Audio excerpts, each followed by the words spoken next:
Well, a warm welcome to all of you. We come here with so many different connections to Logan Boulay, but here in this space, we are one family. So come and be at peace. We start with a couple of verses that probably we need to hear, I need to hear, first from the prophet Isaiah. Do not fear, for I have redeemed you. I have called you by name. You are mine, because you are precious in my eyes and honored, and I love you.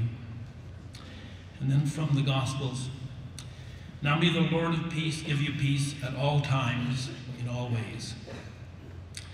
Let us pray. Holy God, you delight us with beauty and the mystery of life. You teach us to love. You walk with us on the dark days when life is painful. Bless us here with your rich presence. Come and be with each of us as we each have need. We wait for your Holy Spirit in the name of Jesus the Christ. Amen. Brian Friesen.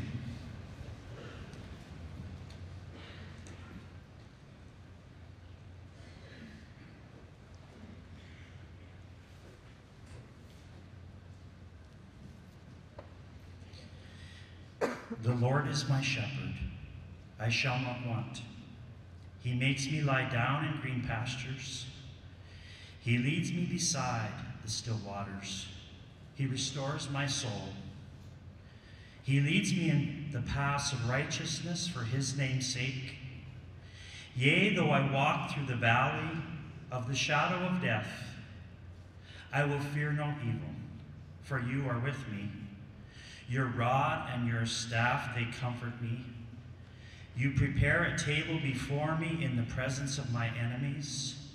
You anoint my head with oil. My cup runs over.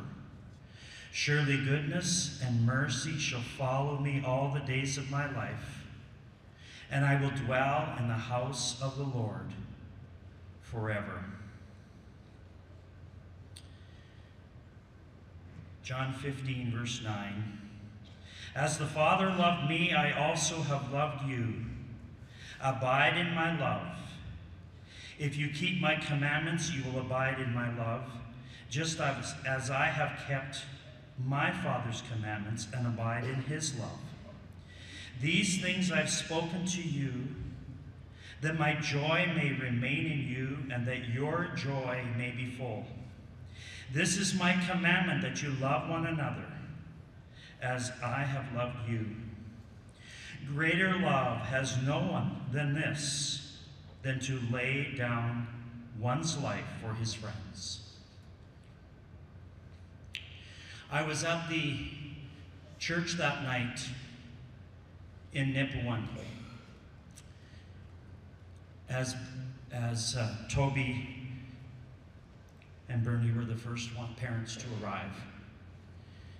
There were 6 other families that showed up that night, and we tried to console them and cry with them and pray with them.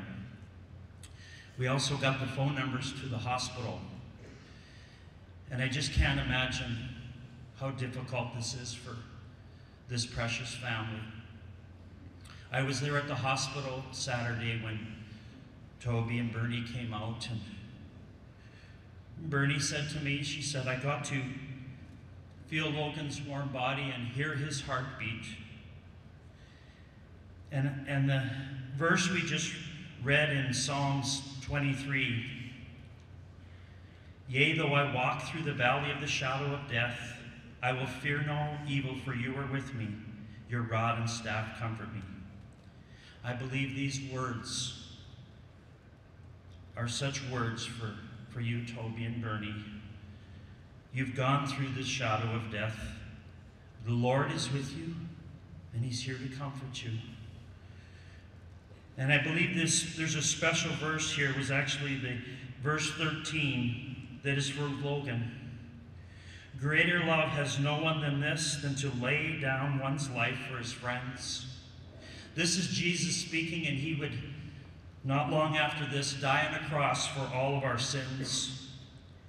And he says, greater love is no one to them to lay down your life for your friends. Logan is a hero. There are 6 people that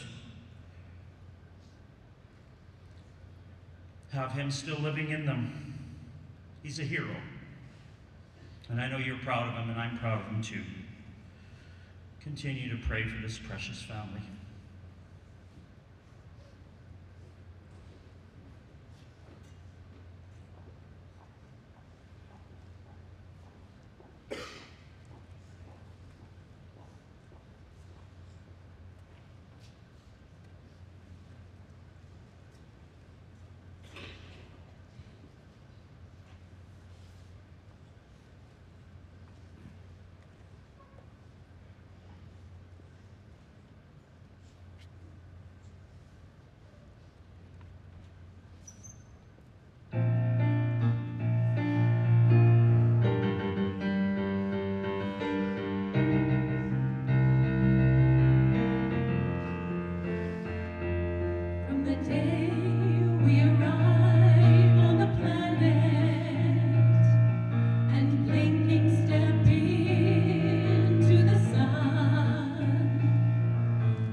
It's a leap of faith.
Sorry, I'm not checking messages actually.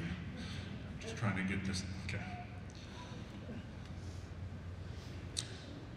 I'm Jared Heidinger. I teach at Winston Churchill High School, and I'm honored to be here. And I love you guys. Yeah. I started my teaching career without kids. Okay? I started without having children of my own, and once I became a parent, I couldn't help but start noticing traits in students that I would look at them and say, you know what, if my kid could turn out like that kid, I'd be a happy parent. And Logan was one of those kids, man. And Mariko, you are too. And honestly, you're amazing kids. You're humble yet confident, humorous but not attention-seeking, hardworking but balanced. The kindness from you radiates out through your smiles and your actions. These amazing kids didn't make sense to me though, actually, because I teach genetics and I know Toby. Like I've worked with Toby for a long time, so I was kind of confused about these kids. So I figured Gertie's genes must be ultra strong or something. And you all know I'm joking, obviously. I've admired Toby as a colleague and as a friend and as a parent for as long as I've known him. And he and his wife, you guys have hearts of gold, and it is directly represented through your kids and how you raise them. I looked up the definition of a hero, and there's 4 different ways. One is a person who is admired or idealized for courage, outstanding achievements, or noble qualities. Second one is the chief character in a book, play, or movie who's typically identified with good qualities and with who the reader is expected to sympathize. And then in mythology, you know, it's a person of superhuman qualities and often semi-divine origin. In particular, one of those whose exploits, dealings with the gods, were subject of ancient Greek and myth and legends. And then the next one, which is like completely unrelated, is in North America, it's another name for a submarine sandwich. Okay, so, you know, so I was like, well, I guess that relates, because who doesn't like a good sub? You know, like everyone loves a hero. Who doesn't like a good sub? I like a good Vietnamese banh mi myself. Sauteed beef and chicken, it's good stuff. But the reason why I'm adding this random food thing in is because in my classes, I would often randomly talk about food and say jokes that half the people don't get, like it just happened. And Logan was one of those kids who caught every joke. I could always look to him for, I was looking around the class and half the class has their eyes glazed. And I looked at Logan, he's got the smile, this smile, he's just, the smirk, you know, he didn't want to laugh too loud because he knew he was smarter than everybody else that way. And then, but he also smiled enough, and I wonder if it was for me just so I didn't feel bad about myself. And he just was like, you know, Jared, you're funny, man. Okay, all right, you know, like he was an encouraging guy. And, you know, that I always will remember that. Now, the thing about a hero, though, not the sandwich, just the other definitions. The best stories to me are the stories that the hero doesn't know they're the hero. They just live their life. And they go and they have a character about themselves. And, you know, they're just a person going through life doing their thing, and then a situation comes along where they make a choice. And this choice of action has repercussions that affect many people. Societal attitudes in these stories. Even the very future changes because of these heroes in these stories. And in this way, you know, Logan's organ and tissue donation decision was made because it was just his desire to bring the possibility of positivity to people in the event that he passed. He wasn't trying to be a hero. I'm sure he had no intent of sparking an organ donor movement like has been done. He was just making a choice congruent with the character he always demonstrated. And it has been and will continue to be inspiring for me and many others. I hope all of you here today follow the example that he did and share your wishes with the loved ones regarding organ and tissue donation. Through his character, Logan always was inspiring to me in life, and he will continue to inspire me in his passing. And that's what a hero is to me. Now, we have some other people that are going to come up and share their thoughts. So I'd like to invite up Norm McDougall, who's Logan's uncle.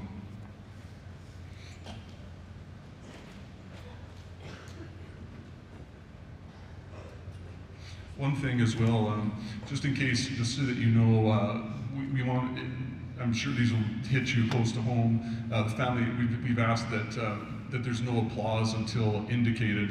You'll have a chance. This is a celebration of life, but we're just going to wait until you kind of get the word from one of the speakers that's coming up.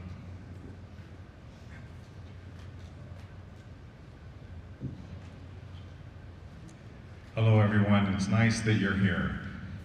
I'm Logan's uncle, and I'd like to share some memories for a moment. As a little guy, Logan had a lot of energy, and it was a whole lot of fun watching him play, and it was probably more fun playing with him. Sometimes the structured activity kind of broke down. I recall his mother, Bernie, scolding him for his rolling around on the floor, and he pointed an accusing hand at me, finger at me, and announced, "He's winding me up." Well, nothing could be further from the truth, let me assure you. In fact, I was always a calming influence on him. I coined the phrase, hugs, not slugs. And when leaving a family event in Olds, Auntie Colette received her very nice hug from the little guy as Toby held him. I approached for my hug, and the cute little guy leaned over and said, "Just a little slug?" Well, what could possibly go wrong? Well, as I leaned over, his little fist very gently tapped me on the cheek, which brought a smile to my face. I think it was from left field, but I'm not really sure. Wham! A haymaker. Well, how bad could it be? He was only 2 years old. As I picked myself up off the floor, his father had found a teachable moment, and Logan was ready to give me my nice little hug. Little Logan actually was very affectionate. He was an affectionate little hugger, snuggler, cuddler, and he retained this habit into his adulthood, which was interesting to see that great big guy lolling on the couch, lolling on somebody. As a little guy, we were down in Lethbridge before Christmas, Colette and I, and Logan had discovered a very fascinating magazine, the Sears Christmas Catalog. So he would snuggle up on the couch between the two of us, which was just, heartwarming. And then we would go through the toy section page by page, and he would ask us what we would want, and he would tell us what he would want.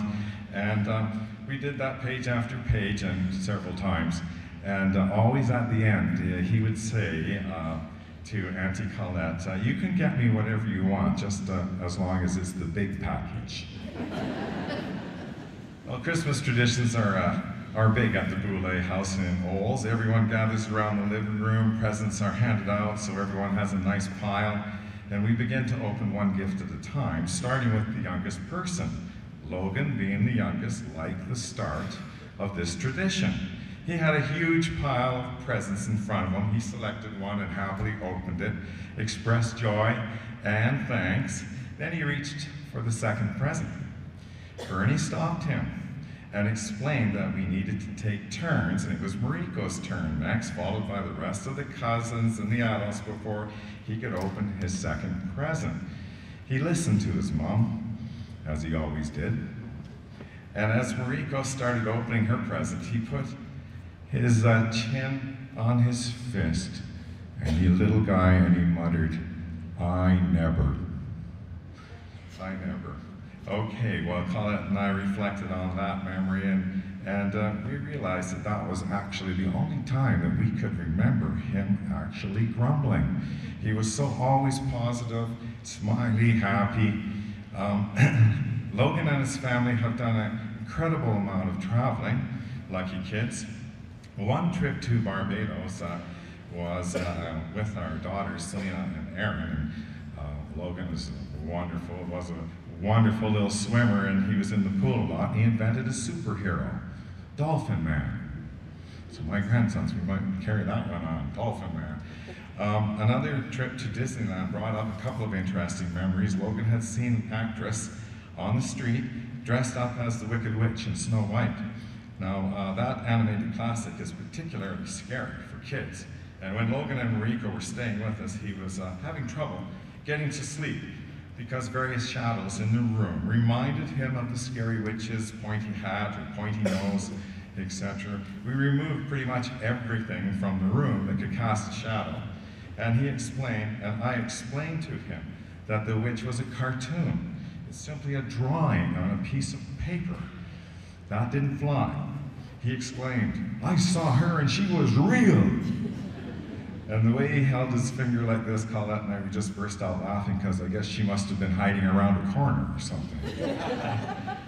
Now, the second thing that happened at Disneyland was that they saw the Pirates of the Caribbean display. There was a pretty handsome pirate with a reddish-brown beard that reminded Logan of his Uncle Norm. So I became Uncle Norm the Pirate. I thought it was a cool name, so I encouraged it. We even sent him a pirate card and an eye patch for his 21st birthday. Plus $5. It's tradition. When Mariko and Logan came to our house, we planned a lot of activities. It seemed Bower Ponds in Red Deer was a good idea. We could rent a paddle boat and paddle around. And as we were just about leaving for the ponds, Mariko ran upstairs to get her hat and the hats. We thought she was getting ball caps or something, but no, it was pirate hats, including eye patches for all of us to wear. So Logan mentioned, but he didn't grumble, that he had packed his hook, but his mom had taken it out. I suggested that I had another kind of hook. Now Neil and Uncle Kevin can connect with this idea. If you're going to be going on the water in a boat, why not drag a fishing line behind? Logan seemed keen on that. We rented our paddle boat, put on our pirate hats and eye patches, got a photo, which is still on our fridge today, and paddled around the pond on that nice summer day. Logan was dragging his fishing line. He kind of whimpered. I looked back, and he had a tiny little pipe. So we cheered and reeled it in, and when I lifted the little fish into the paddle boat, Logan let out a shriek and almost jumped overboard. I figured he'd be braver next year. And next year came, and we were fishing this time in a canoe. I looked back to see how he was doing, and the expression on his face was dread. He had a bigger pipe. We reeled it in, held it up for a quick photo, then released it. Now the photo that we have has Mariko grimacing and Logan hiding his face from that scary pipe. A couple of years later, we were back at it again, and kids were enjoying paddling around, and so I just sat there and let the fishing line drag behind the boat. Suddenly, Neil and Uncle Kevin, please relate, wham, a massive pike hit the lure. The rod bent hard. Then it bent even further. Hold on, kids, we've got a big one. Within seconds, Uncle Norm the pirate had a full-blown mutiny on his hands. Let him go, Uncle Norm, let him go, came the cry from my mates. There was no way I was letting this fish go. I hardly catch anything. A voice from the boat deck called out, "It's pulling you." We looked. We weren't paddling, but the boat was gliding through the water. Kids in Colette were freaking. The great beast had gone down deep with 3 barrels on him. Finally, the line went slack. He had broken off.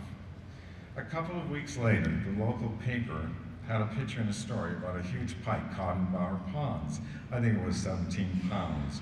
I clipped the article and mailed it to the kids with a note from Uncle Norman Pirate that old Mr. Bower had been caught. Well, it was not all fun and games when the kids visited.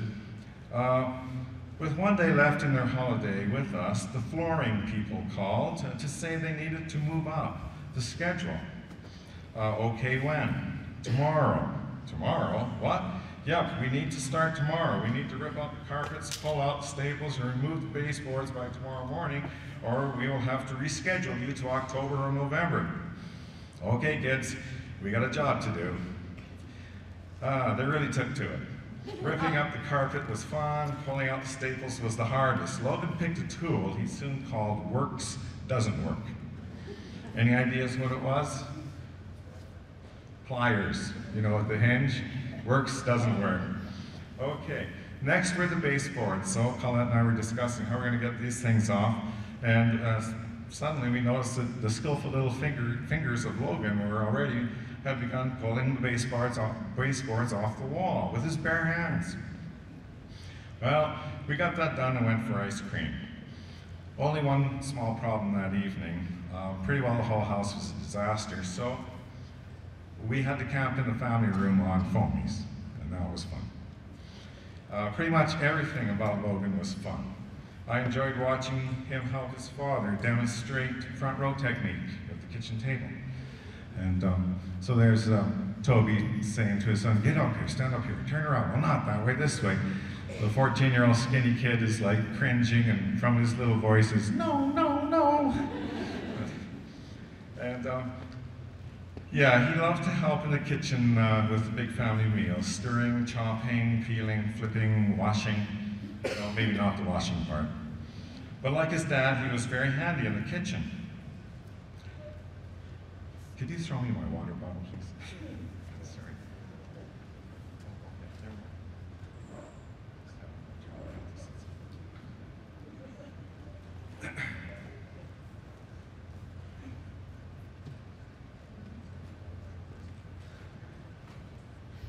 Thank you very much. Okay. Well, last spring we just had a wonderful, wonderful adventure with Mariko and Logan. They came to Paris, where our daughter Erin and Mike and baby Moira have been living, and they spent over a week there. We hiked all over the town, up and down the Champs-Élysées, riding the metro, Mariko nodding off, Logan elbowing her when the stop came, cruising down the Seine, Mariko nodding off, Logan elbowing her to wake her up when the cruise is over. We enjoyed beers and pretty much raw burgers with raw egg on top, as is French custom. Logan loved that. At the local sports bar where we watched Dan Carter play for the Racing 92, the local team. Logan and I were caught laughing our heads off at the local market, where we noticed a merchant plucking a chicken and taking money and also handing out food with the same hands. We had a wonderful picnic, and of course, Logan needed to stay in shape, so we loaded him down with the backpack and the picnic basket and everything else. And yeah, he took the 74 steps up to the metro in a breeze, while the rest of us, it was pretty much a wheeze. Well, Logan was not all about sports. He took art 10, 20, and 30. The Musée d'Orsay was a perfect place to nurture the artist in him. Mariko and I moved briskly about, enjoying the lovely paintings. And then Mariko came back about 20 minutes later, and there was Colette and Logan. They were on the third painting. She'd already gone through 4 rooms. So we decided that we would meet under the Gladiator in a couple of hours, and Logan and Colette, they studied every painting, sculpture, and scuff on the floor. Our museum excursion inspired our pancake art the next morning. Now, Erin's kitchen in Paris is rather small. It's a one-person size. However, Logan likes to help out. His looming presence made me feel like I had made the silly mistake of chasing a puck into the corner with number 27 right on my back. His elbows were pointy and hard, and I'd never been cross-checked with a wooden spoon before. We made pancake art. He had the Van Gogh self-portrait. I got the reclining nude. The others got boring stuff like Picasso's wheel and tuba. We had wonderful Paris memories and photos to share. As for being scared of pike, Toby sent me a photo of Logan posing with a huge pike he caught while ice fishing with his billet family up in Humboldt in February, and there's that beautiful smile, that handsome man. And yeah, so he used to tease Colette and I that Logan and Mariko, he and Mariko were our practice grandchildren. Well, what better children to practice on? But I'm very blessed to be Logan's uncle. Thank you, Logan.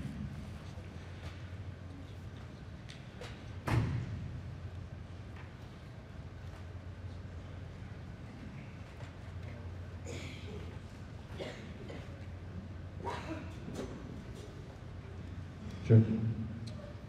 Now, could we have Doug Paisley please come up? He was Logan's minor hockey coach the last couple of years that he played minor hockey.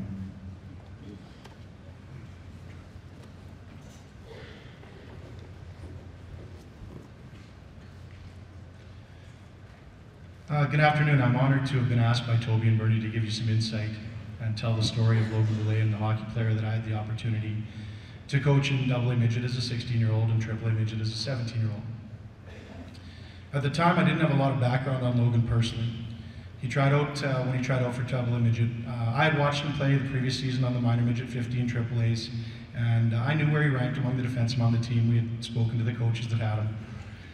And then when the midget AAA evaluations began, we could see that he would definitely be a consideration to play for that team. So when we as a staff, including Taylor Gall and Jeremy Reel, began to plan for our practice and scrimmage sessions and exhibition games, we had Logan penciled in as a defenseman that we felt could make our team and play in our top four according to our ghost roster we'd put together. He was eventually reassigned from AAA, you know, much to our thrill, and didn't disappoint us at all. He played a solid 200-foot game, and he could move the puck and join the rush offensively, but he was definitely a defensive-minded and physical type of defensive player, and he took a lot of pride in killing penalties. There weren't too many late period situations on our team when Logan was involved in protecting a lead and his presence wasn't felt, and definitely opposing teams' players paid a price to play in the corners and at the net with Logan, and he definitely wasn't the most disciplined guy. Especially if you took his puck out of the corner or at the net or took a liberty on one of his teammates or his goalie. Logan's work ethic was over the top. He had game-like practice habits, which is something all coaches look for. His IQ, his work ethic, and battle level were extremely high, and he practiced with a purpose, and he wanted to improve every day. I actually recall having to talk to Logan early in the season about toning his intensity down a notch in the battle drills against his own teammates in practice. We were a little concerned that we would end up having to break up fights potentially because of how mad guys would get at him when he forced them to compete that hard. And actually this year, I had to talk to one of my Bantam AAA defensemen because he had a real similar type of compete level in practice, and I actually alluded to a player I used to coach that was the same way, and you got to tone it down because he used to make players mad just like Logan did.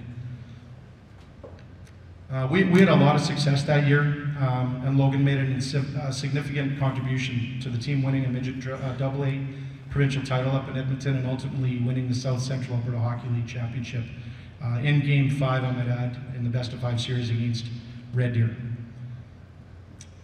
In the exit meeting at the end of that season, we discussed his strengths and weaknesses and his game overall and what specific things he needed to do to prepare to play at the AAA midget level the next season, and we felt he would definitely be in a spot to earn a spot on that team, and we planned on coaching it. So let's move ahead to the fall.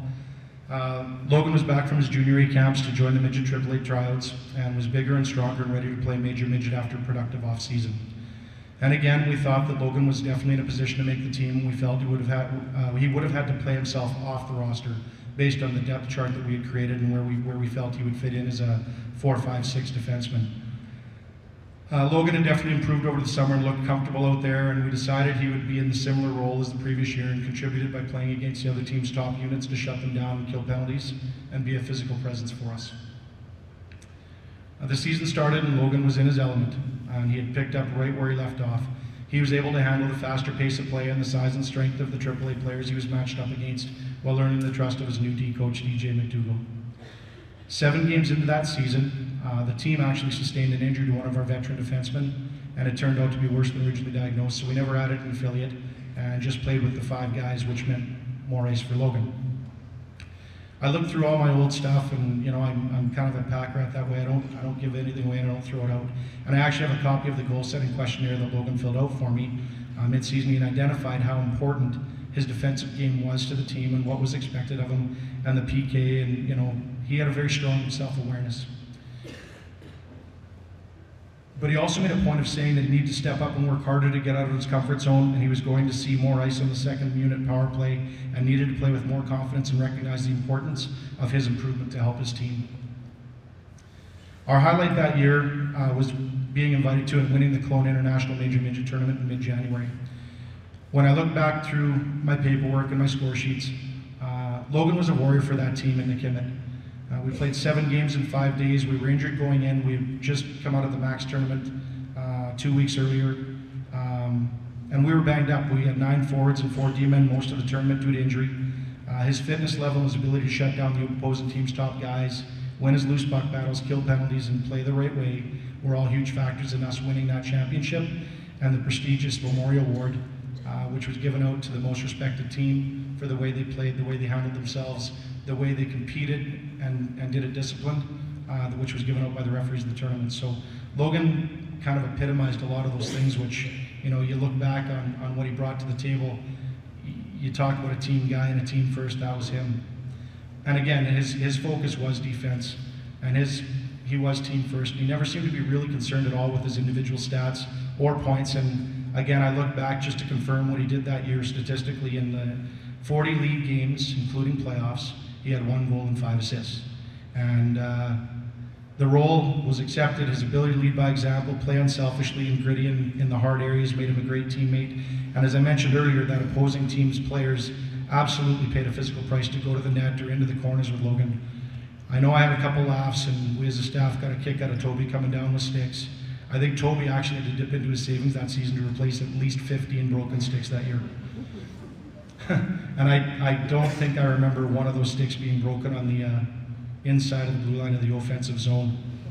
And I'm not sure who was ever more upset, Logan about the broken stick, Toby about the broken stick, or the player that he broke it over.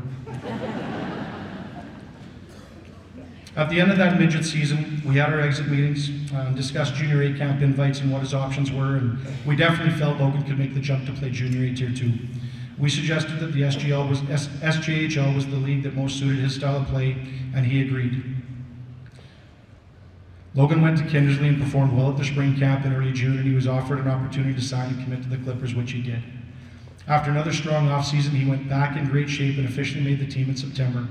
Now, traditionally, I would always ask some of my graduated players that had moved on to junior to send me a note with some words of advice or encouragement for the boys the next season with the midget team I was coaching. And obviously, Logan would be no exception.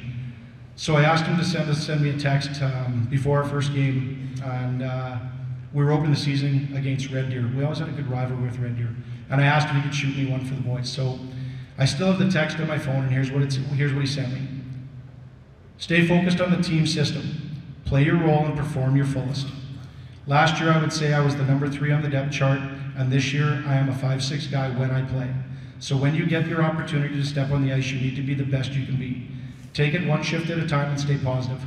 I'm sure Doug is stressing communication as much as last year, and yes, that will help you at every level from here on out. This is my favorite part. We hate Red Deer, so finish every check and bury them. And it was great advice for the boys, and it gave them a little extra motivation and juice, and we definitely got the 4-1 win, so he was a part of that first win that year as well.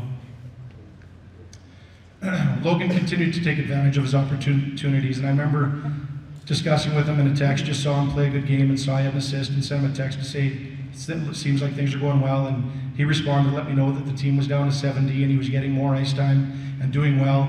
And then out of the blue, 2 weeks later, Kinnersley made a trade for another defenseman on the business side of the game, directly affected Logan's situation. He gave me a call and asked if he could practice with the midgets to stay in shape, and he was put on the wire and decided to come home to wait for a trade.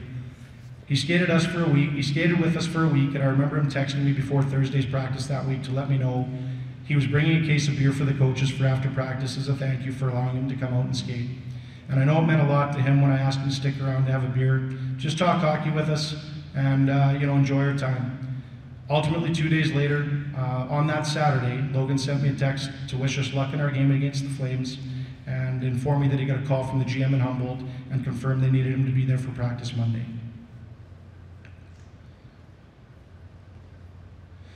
I think it's easy to underestimate the impact coaches and players have on each other. And some kids don't have as big as an influence on you as others.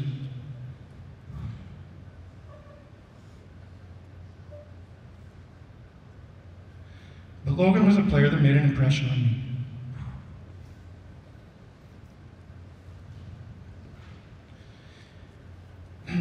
He was quiet, and he had a maturity about him. Give me a second. Sorry.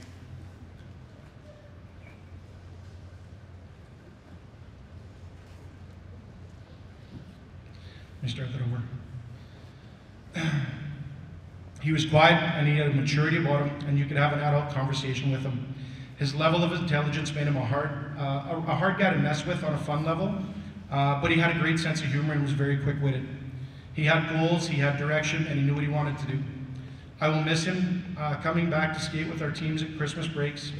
I will definitely miss him helping assist my balls out of the sand traps when he was working at the country club for Dave Grant, and I will miss his personality. Coaches go through a lot of things through their teams through the year, and you're sharing cliches, and you're sharing, certain quotes. And there's a cliche that stuck out for me, and it's not just about hockey players; it's athletes in general. But the one that came to mind the best when I think about Logan is that you can be a good hockey player for a short period of time, but you can be a good person your whole life. And I'm not sure if I've ever coached a better person.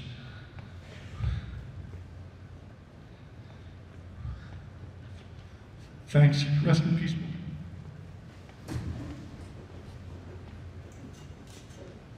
Thank you, Doug. We could have Noah Postman to come up, please. Noah's going to share on behalf of many friends that Logan has had through hockey, high school, wherever. Thanks. Hi. It's a privilege today to stand up and talk about Logan. I represent one voice among many who call Logan their friend. In this room, there are those who have known Logan since childhood and those who have known him briefly, which was definitely long enough for him to leave an impact. There are those who have spent hours at a rink with him and those who are flattened by him on a rugby field. Those who walked in the halls of his school with him and those who taught or coached him. There is family who have watched him grow up and people who have cheered him on. And all of us are here because of the impact he has made on our lives. Logan was incredibly talented. We all know that he worked hard enough to make a name for himself in hockey. He played many other sports and excelled in everything, not only because of his talent, but also because of his dedication. Logan is also one of the smartest guys I know. He loved music and travel and had his creative side. He was wise beyond his years and had a good understanding of people and accepted every one of us. He was respectful, kind, easygoing, fun-loving, and thought of others before himself.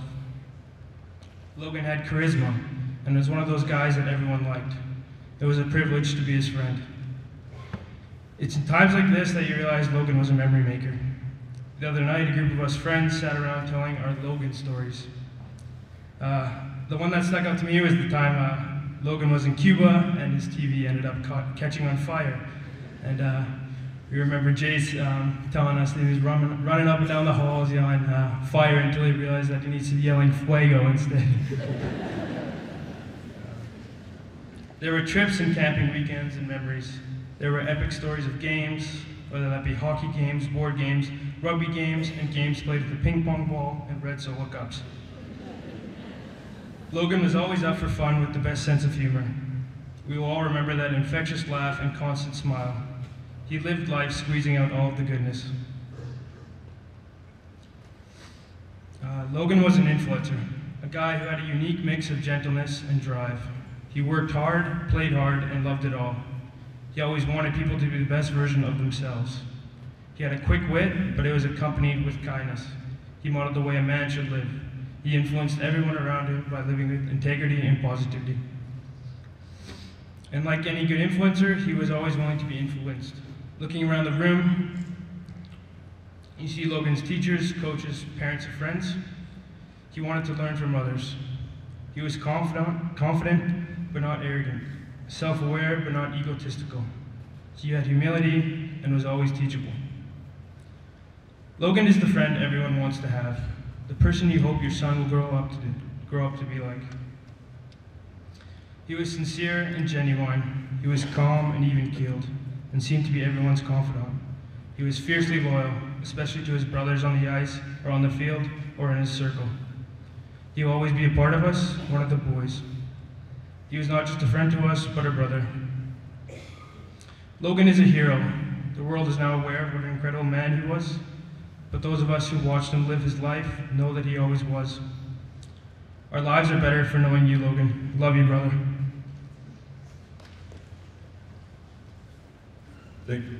Thank you, Noah. We're going to invite Greg Thompson up, please. Greg's a family friend of the Boulets, and he's known Logan a long time.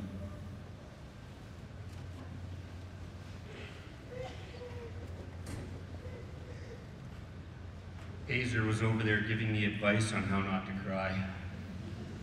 I think the last time that I had a mic in this building, I'm pretty sure that I was calling out Logan Boulet 2 minutes for roughing during a AAA game. Guy's a rock star. So I'm Greg Thompson, I'm a family friend, and I'm hoping that I can honor Logan and all the families that have spent time with him as we've shared similar memories over the last 21 years. Logan was a fantastic young man, and I got to know him through family parties, vacations, coaching, and just hanging out as our families became close. Once I got past the Logan Boulet polite handshake and calling me Mr. Thompson, I'm not sure how that fits in with the Churchill philosophy, but that's what his dad made him do. I soon realized that Logan had an amazing sense of humor. First and foremost, he always laughed at my jokes. We got each other's humor, and even when my own kids would roll their eyes, I would either get that infectious laugh of his, or guaranteed I'd get some sort of quick retort back that just was right there on the spot. It was amazing. Logan was always up for a good time. I remember Andrew and Logan raiding the drama room at Churchill, dressing up like girls to impress their sisters. Playing hide and seek with the boys through every rink here in town.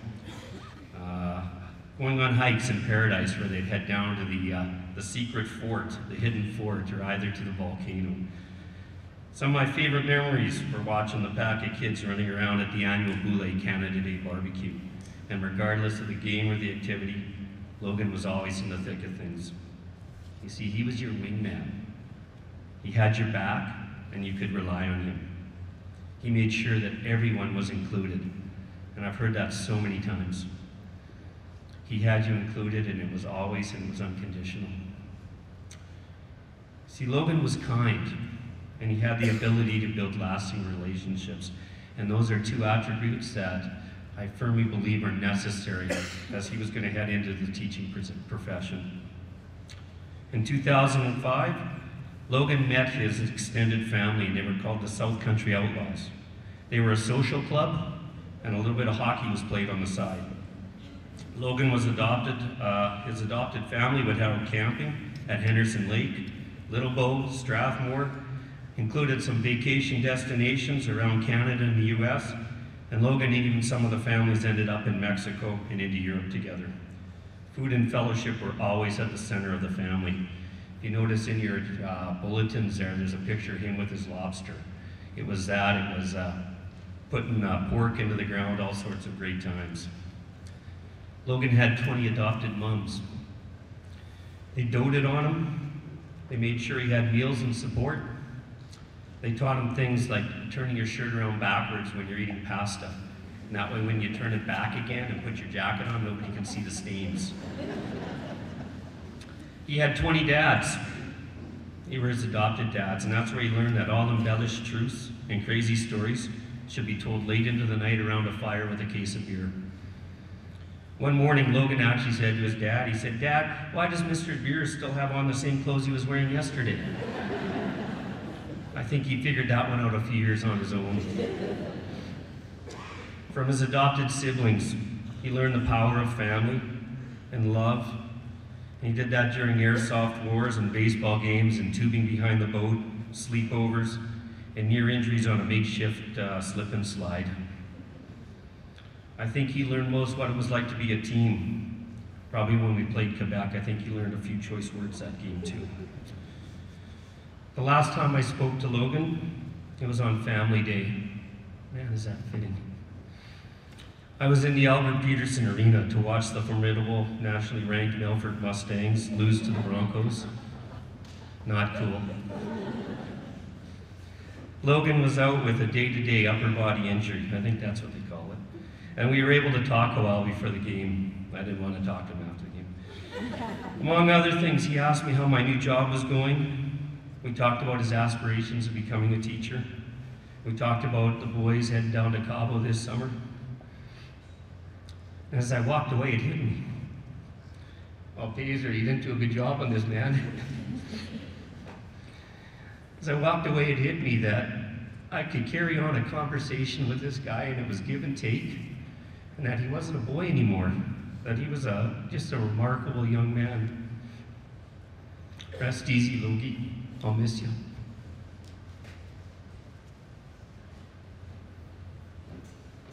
Thanks, Greg. Neil Langevin is going to come on up, and he's Logan's godfather.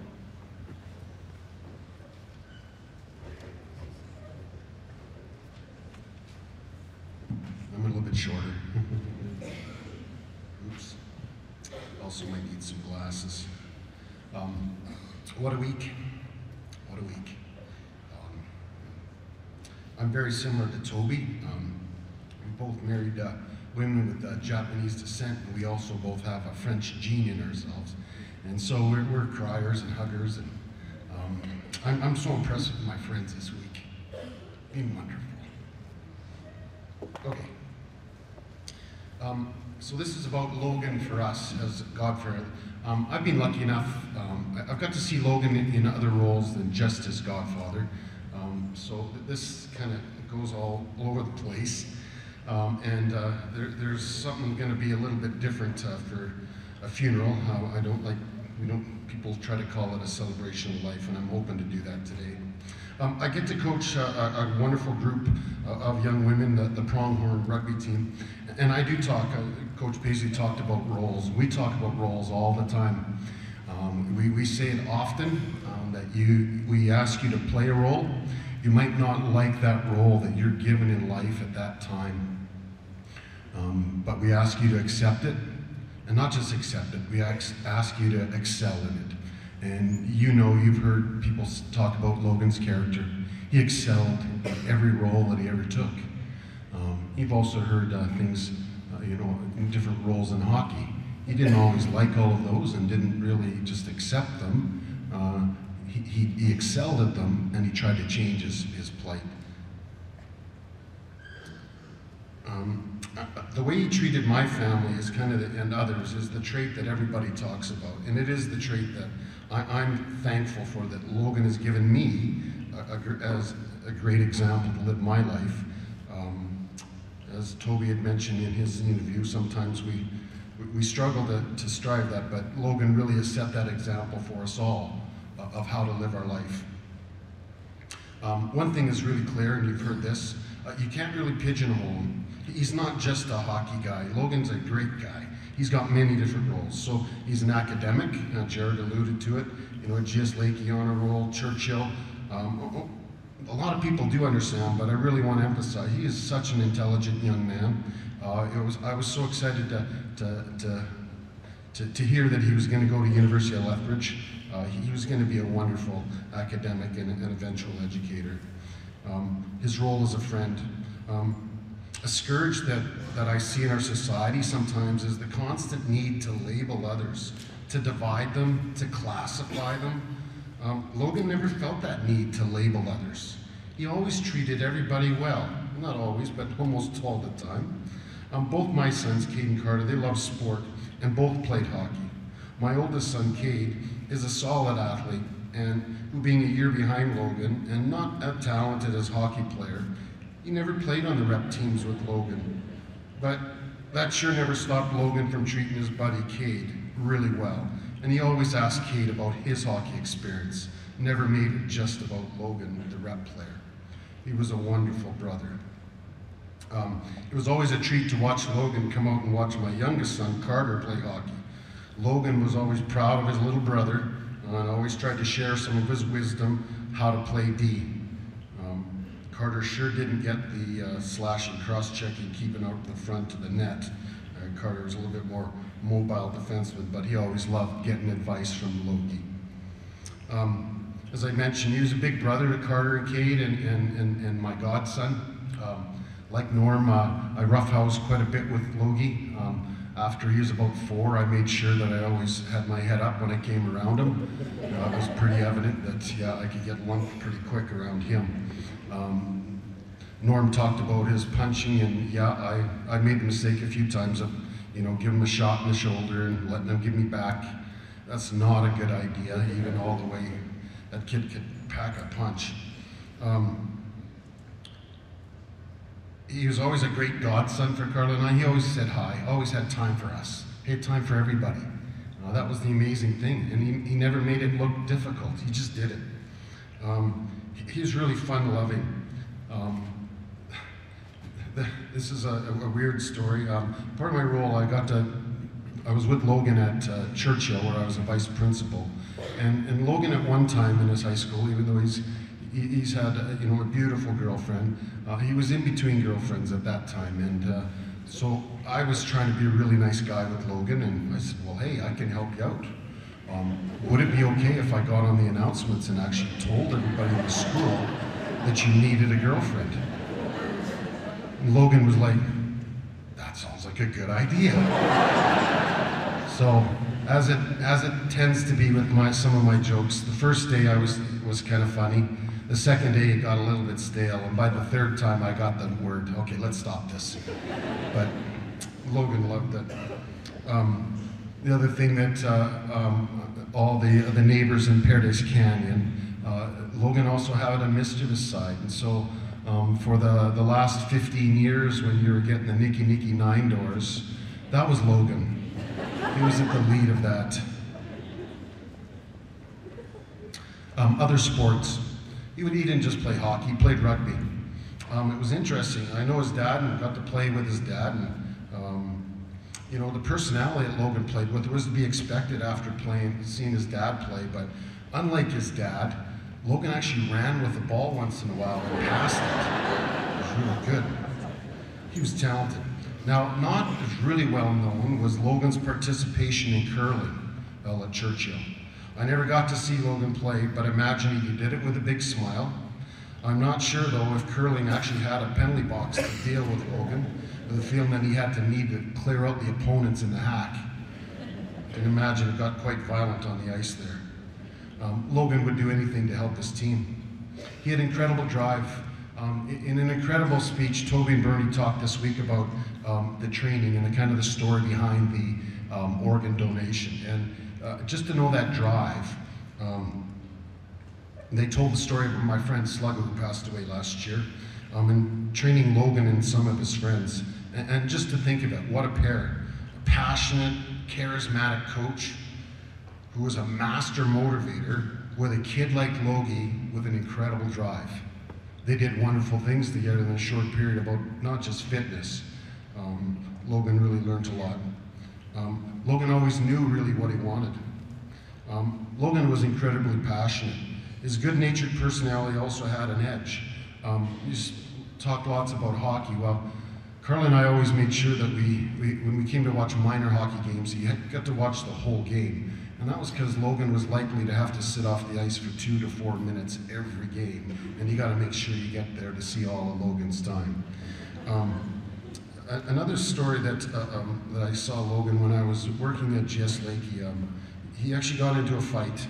I saw him sitting in the principal's office, and he'd given the other boy pretty much busted his nose. The other boy was really in the wrong, completely. And Logan had finally had enough, and he stood up for himself and others and lumped the boy right in the nose. Well, obviously Toby and Bernie dealt with him properly, but you know, in the end, they also knew it was the right thing. The most amazing thing about that story was I met the boy who Logan punched about 2 years ago. He came to Churchill, and we talked about that, and he had such great respect for Logan to this day. He knew that it was the right thing, that he deserved it. So it was just incredible. Even guys that got punched by Logan loved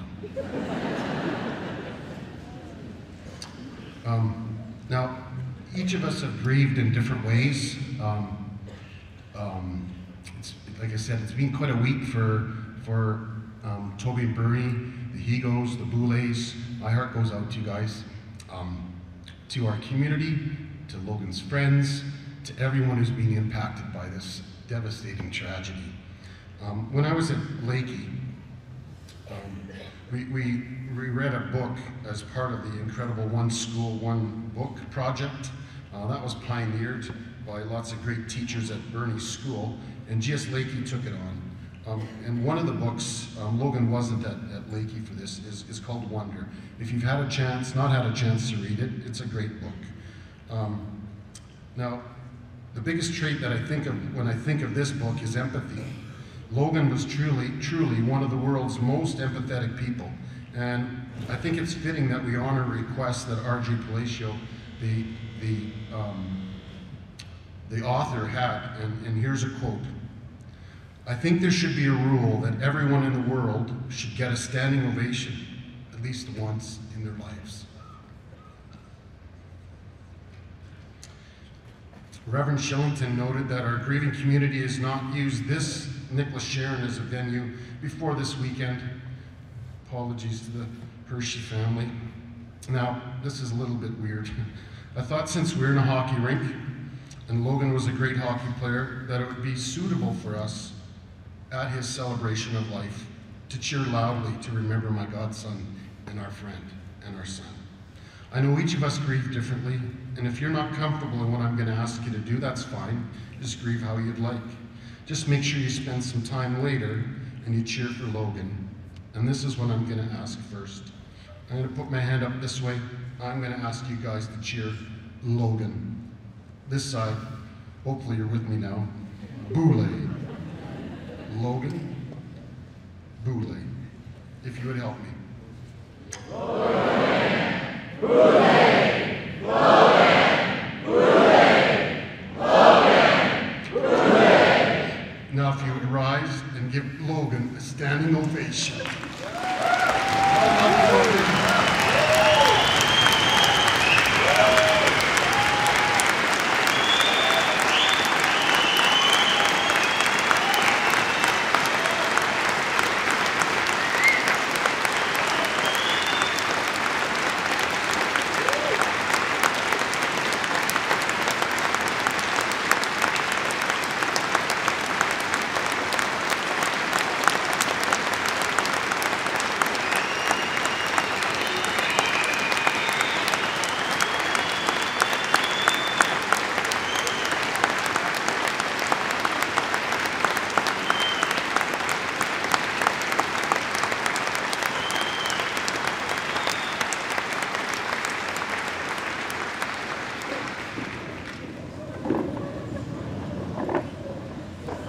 Thank you, Neil. And last of our speakers for this time is Kevin. Kevin's going to come up, and he's Logan's uncle as well. I think probably the easiest way to get through that is the vision. That was an ovation from me. So I want to thank you for the ovation, and I'm happy to be here. I'm going to kind of do two things here. The first thing I'm going to do is walk through a long list of thank yous from the family, from Bernie and Toby. And it's basically all the people, that aren't in the program. And I knew doing this, I'm probably gonna miss somebody. The actual list isn't in my handwriting, it's in Bernie's handwriting, so if I miss a name or something like that, it's not my fault. I specifically asked for it not to be in Toby's handwriting because I told a story the very first time I saw a list from Toby. They were getting married and I was 18 years old and had the Ford 1968 Ford Mercury truck, and Toby gave me $40 in this list, and I was supposed to go to the grocery store, and I was like, yeah, I can do this, my brother-in-law's cool and everything, and I want to impress him, and I got to Safeway, and I looked at the list, and I couldn't read one thing on the list. And we didn't have cell phones, we didn't have anything like that, so I just winged it and came back to this party we were having, and nothing was on the list that I got. So I'm going to start off, and I think with it, I'm going to kind of jump around. It's in no particular order.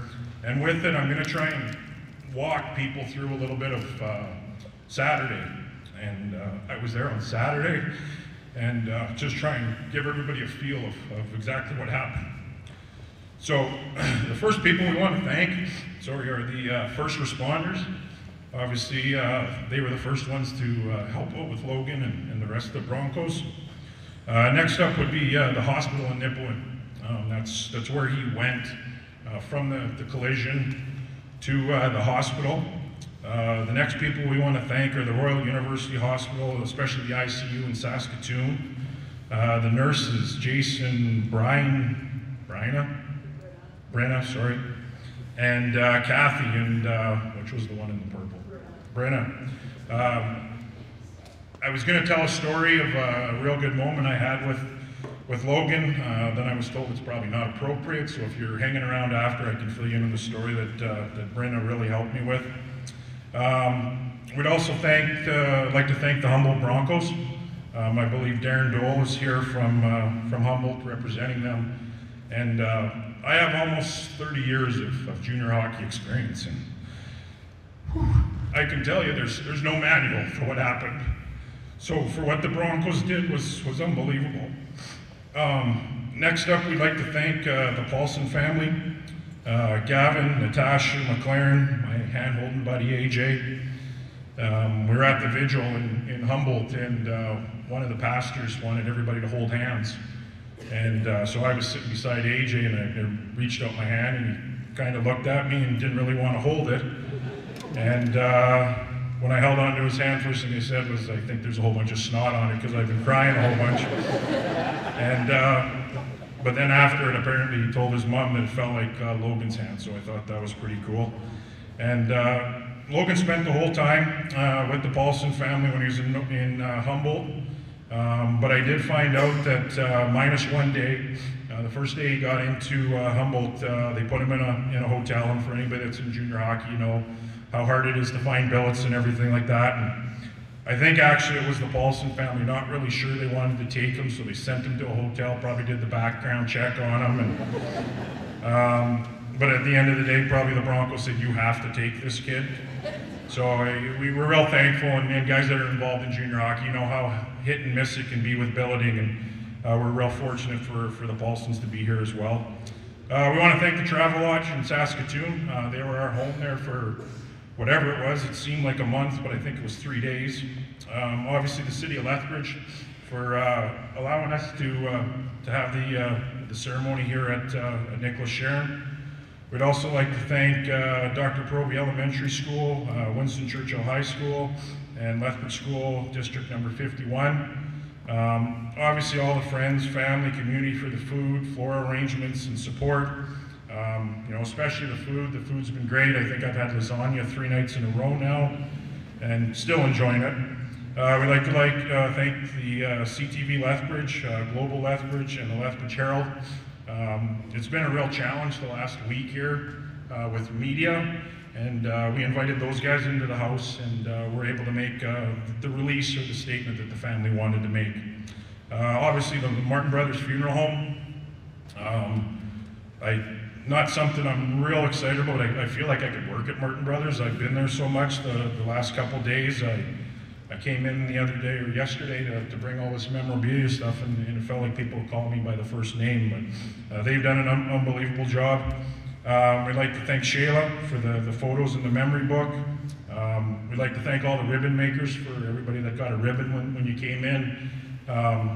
Just one of those things, obviously, we wanted to have the green and gold for the Broncos, and we went on a search in the city of Lethbridge to find green ribbon, and we couldn't find a roll of green ribbon anywhere. So luckily Kyle was coming down from Calgary, and he brought ribbon in, and then we had people at our house in an assembly line the last couple of days getting these ribbons done, so we want to thank them.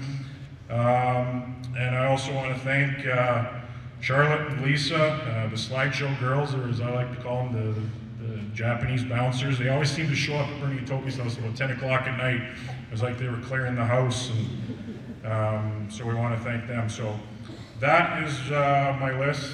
I hope I didn't miss anybody. If I did, I apologize. So when it comes to my stories and everything, one of the things I said, if I'm going to speak, I want to go last, and I was going to do the thank yous. And I was telling the rest of the speakers in the back there, part of my strategy was I had 11 stories I was going to tell, and I was hopefully going to sit there and cross them off, cross them off, cross them off. And I would only be stuck with one or two. Well, nobody helped me out at all. I have 11 stories still. But after seeing everybody, there's not a chance I'm going to make through all 11. So I thought I'd just kind of spitball it here and kind of go through it. When we moved to Lethbridge, my family with Nancy and Brant and Brianne and Kyle and Cole, the big joke with my sister and brother-in-law is we were the Brady Bunch. And you know, for everybody that knows the Brady Bunch, there was 3 boys and 3 girls. We didn't really get that way. So when we moved down here, it was always Mariko and Logan. So they became part of the Brady Bunch, and it always seemed like every weekend we had 6 kids instead of 4. And I'm not sure if everybody's aware that even though Logan's name is spelled a certain way, there's different ways to say Logan. And whether we were camping or whether we were some kind of function, there was the short version and there was the long version. And the long version was Logan. And you knew he was in shit or did something he probably shouldn't have done. But he would always look in the innocence of, that couldn't be me, couldn't be me. And then the other version was the long version, which it just rings in my ears all the time of Mariko.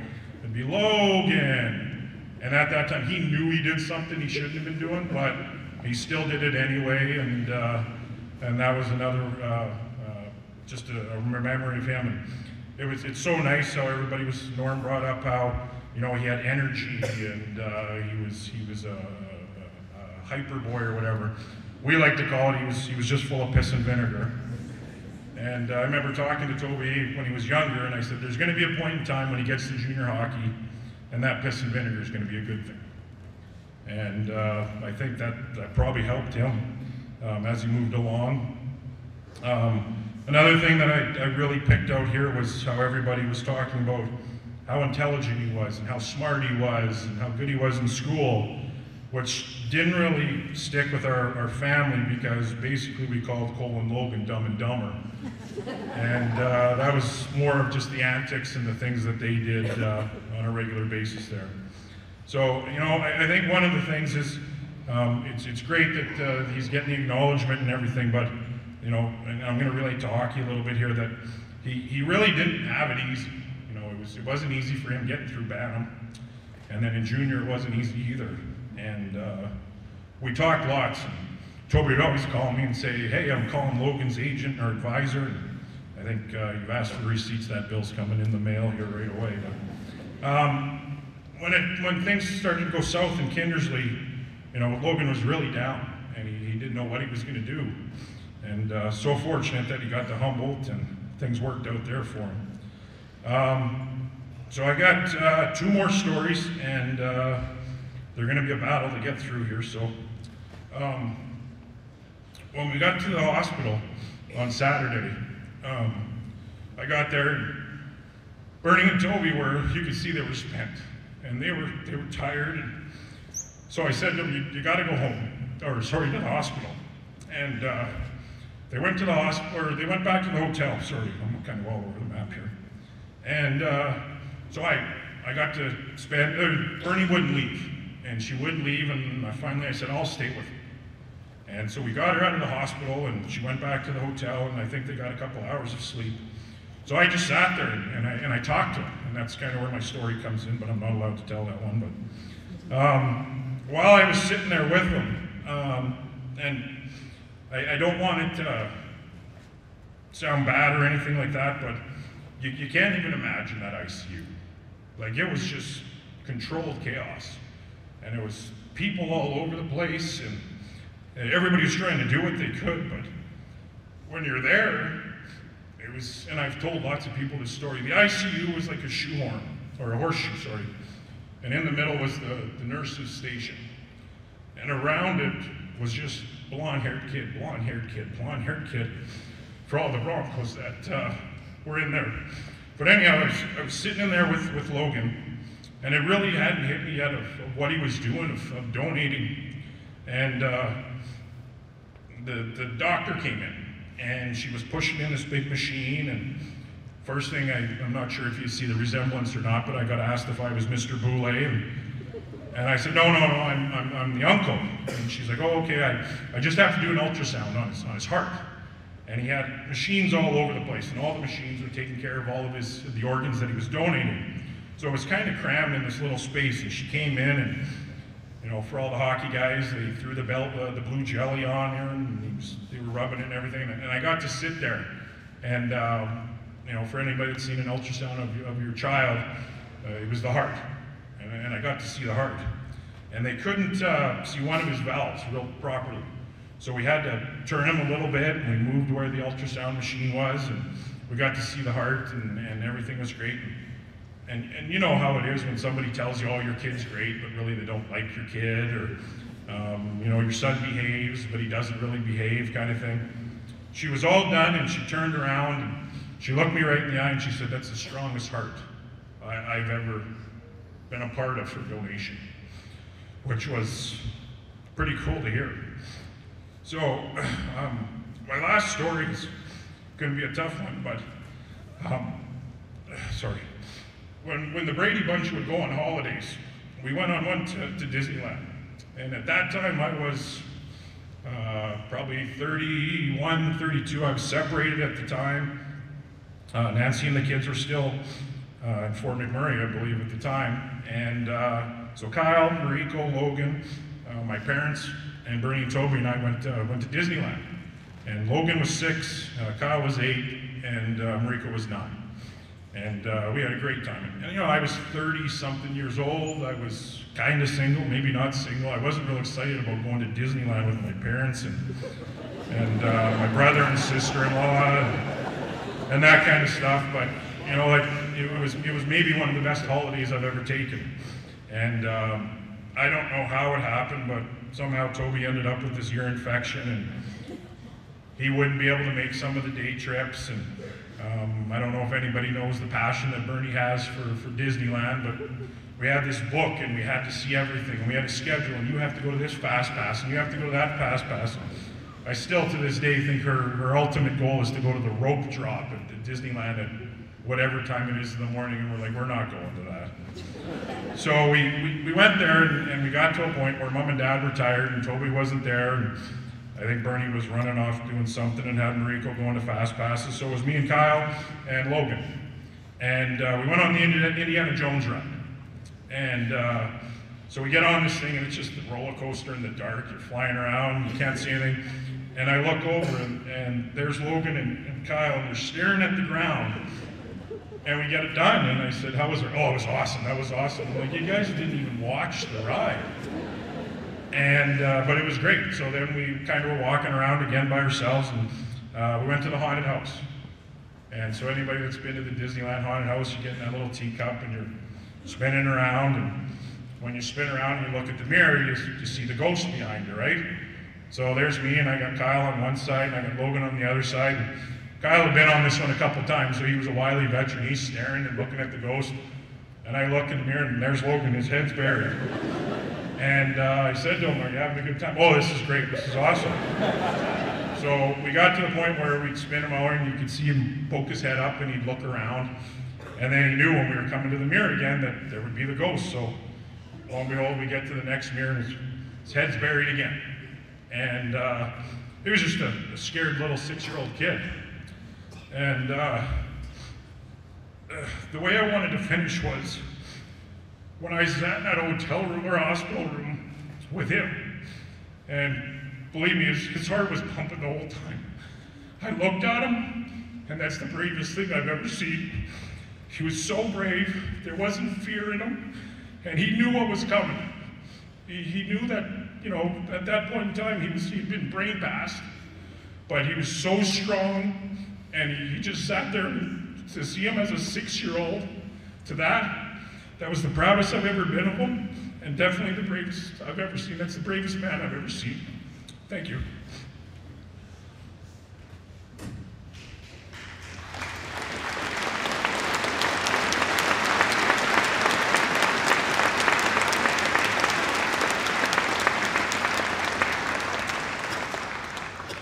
Now we'll hear a recorded piece of music, and then we'll hear the message.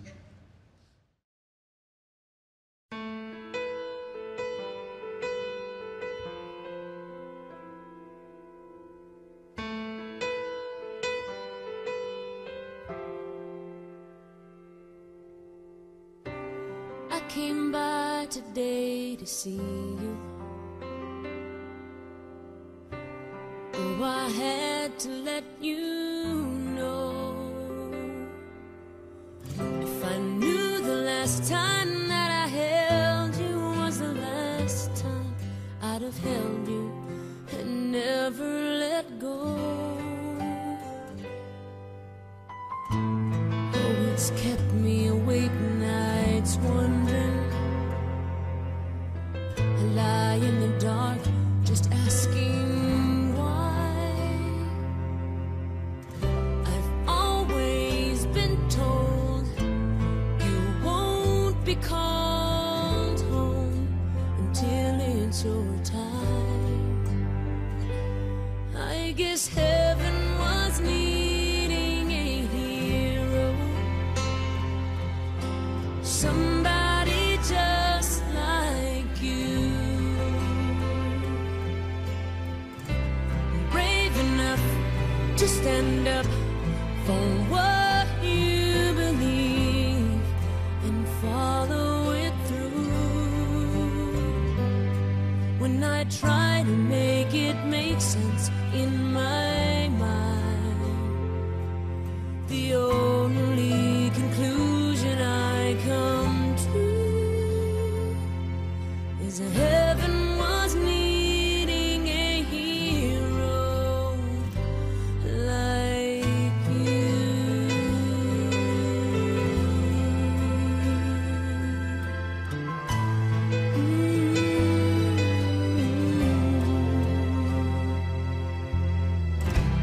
I remember the last time I saw you. Oh, you held your head up proud. I laughed inside when I saw how you were standing out in the crowd. You're such a part of who I am. Now that part will just be void. No matter how much I need you now, heaven needed you more. 'Cause heaven was needing a hero, somebody just like you, brave enough to stand up for what you believe and follow it through. When I try to make it make sense in my mind,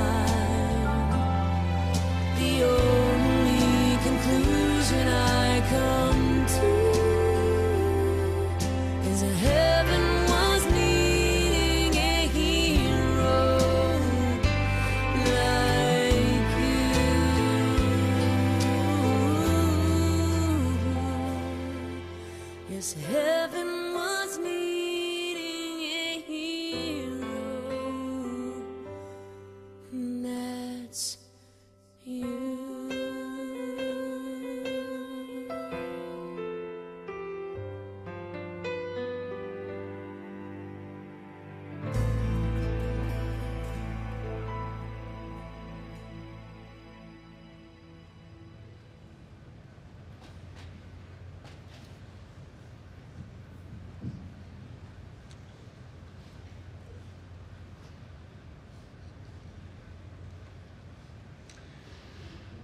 Well, what a buffet of images we've been treated to. And it's my privilege to just tie some threads together spiritually. The Lord is my shepherd, I shall not want. This is my commandment, that you love one another as I have loved you. When we find ourselves in dark places, we need a flashlight. When we see no clear pathway, a tiny road map is good.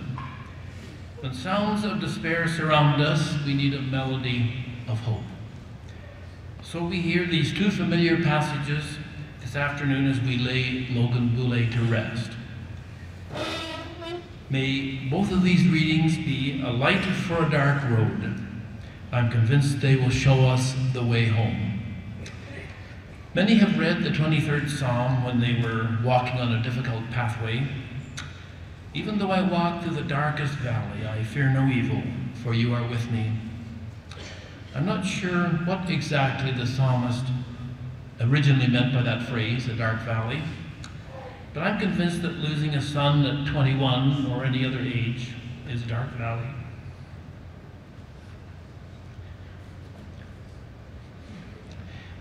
Seeing a young man bursting with life cut down at 21, losing a friend of his age, seeing many of his teammates go with him, this surely is a dark valley. The psalm writer doesn't have any magical solution to the dark valley. There's no easy button in this valley. We simply need to walk through it as others have before us. But the psalm reminds us, if we had forgotten, we do not go this way alone. The Holy Presence will go with us. Along the way, we will find the still waters that will calm our soul. The Holy Presence will lead us there. It may be times of quiet. It may be the hug of a friend or a loved one. It may be the laughter of a story shared. It may be just the sharing of a cup of coffee, knowing that we share this pain together. But the Holy will lead us to the still water if we are willing to go. The psalm leaves us with this image of a feast, where the faithful can sit down and dine. It won't be a carefree banquet where there is no pain. The writer tells us we will enjoy this feast even in the face of the enemy.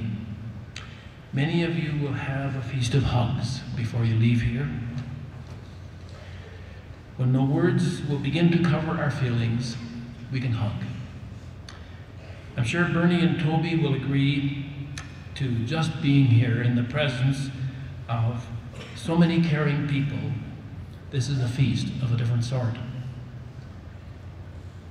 I know from personal experience too, the cards many of you will send, the words of caring, the silent being with, the various ways we walk together and share our pain. These two are part of the feast that feeds us when the dark valley has touched us deeply.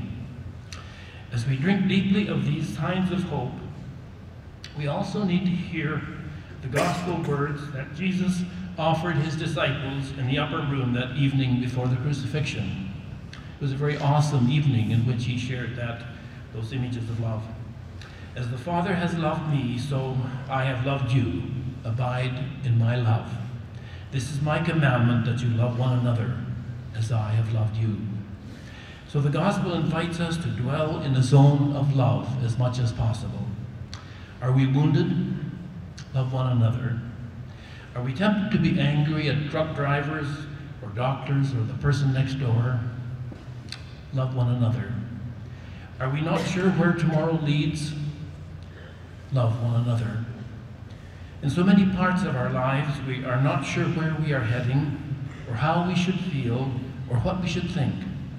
But if we respond today with love and care for one another along the path, we will already be in a holy place and breathing in holy air. Some of you may not be sure what the holy is or where you find it, but these verses suggest if you love one another, you are already in a holy place. It's a good place to start.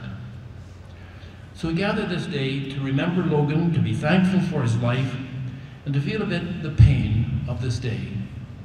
We're walking together through indeed a dark valley, but the Holy will feed us along the way. We will help each other walk this path, and each time we stop to love one another, we are held afresh in the arms of God. We give Logan back to God, who has called him into life, who loved him from the beginning, and who has never stopped loving him. We entrust him into God's care for now and forevermore. We remember we are each held in such love. Thanks be to God for the marvelous gift of life. Thanks be for love that touches and holds us in many ways. Thanks be for these tastes of the holy. Amen, amen, amen. We've known Logan Boulay in many ways. He was son to Bernadine and Toby. He was grandson to Liz and Doug Hegel, also to Angeline and Roland Langevin.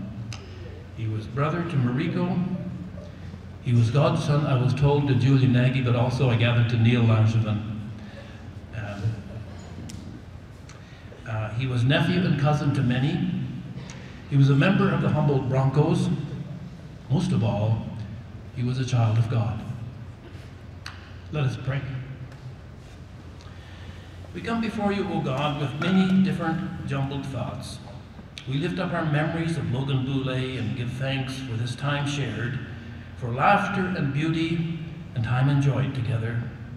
We rejoice in his gifts to this community and all who knew him, for the example he has set and the caring he brought to his life.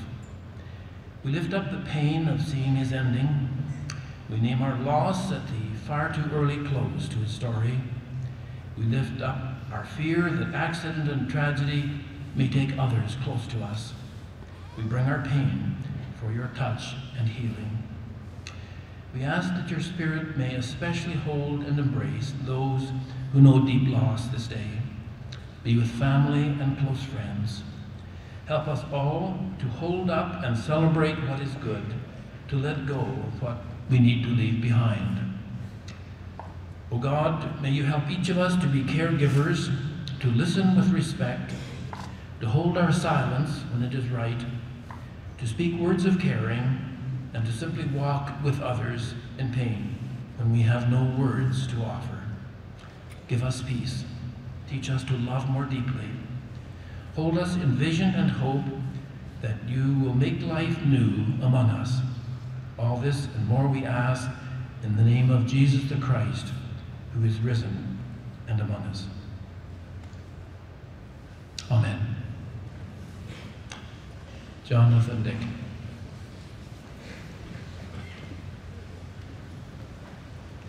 Could anyone who's coming up with Jonathan to do this school song, please come on up.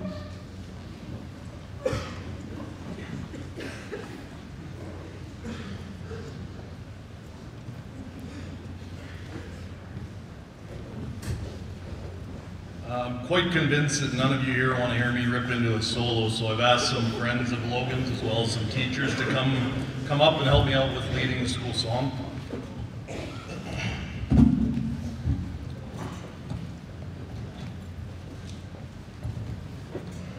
Yeah, I was told the words were going to be put up on the screen. Okay, there they are. So I thought about it and I thought Logan would probably really appreciate it. He loved being at Churchill. He loved representing Churchill as a Bulldog. I think he would really appreciate it if everybody helped out and sung the song as well. Especially, I think you get a real kick out of it for the people in the crowd that maybe came from one of the other schools in the city. We won't name those schools, but we'd appreciate it if everybody would get involved. So I'm going to ask everybody to stand up, please. The Churchill contingent will lead, and if you'd all just jump in, please, we'll raise the V for victory. Boys, you want to count us off? 1,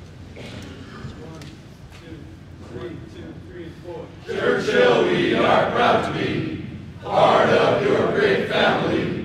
We will fight, fight, fight, and we will win. Though it be through thick or thin, rah, rah, rah, victory is our only aim. Win or lose, we'll play the game, play the game. Churchill, we are proud to be, and we hope that you're proud of us too. Go fight, win!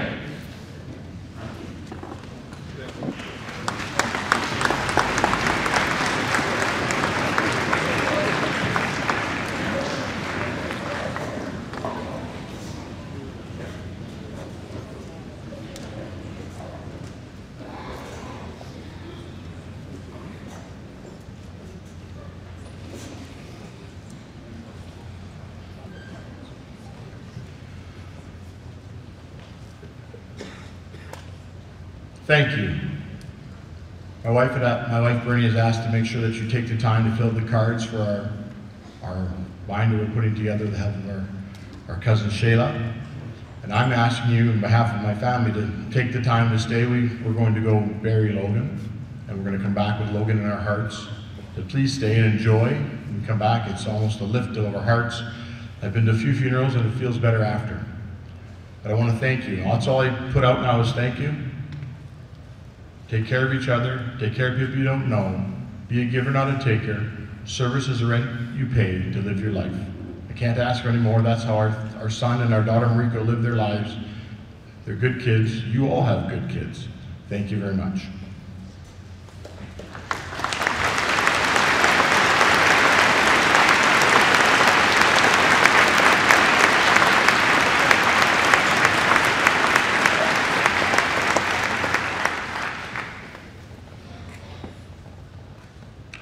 Thank you.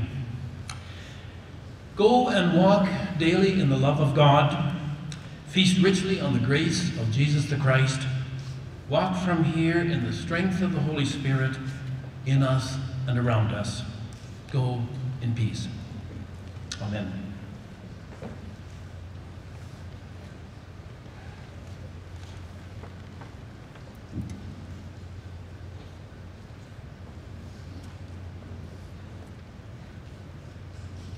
I invite the congregation to stand, please.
Again, you're welcome to stay here and fellowship with each other. Remember Logan and the family. The reception will begin at some point here. They'll be bringing out things. The families, let me know, you feel free to come up on stage to look at some of the memorabilia that's been put up here, but please, please don't touch it. Please leave it where it's at. They'll be taking it home after, so please respect those wishes. Also, I've been asked to let media people know that while we appreciate you shedding light on Logan's story, that we would greatly appreciate you not being in the building right now, so that I know you have your job to do, but our job here as people is to grieve, and we want to be able to do that amongst each other the way we need to. So with those announcements, that will be it, and then Toby and family will be back in a little while. Thank you.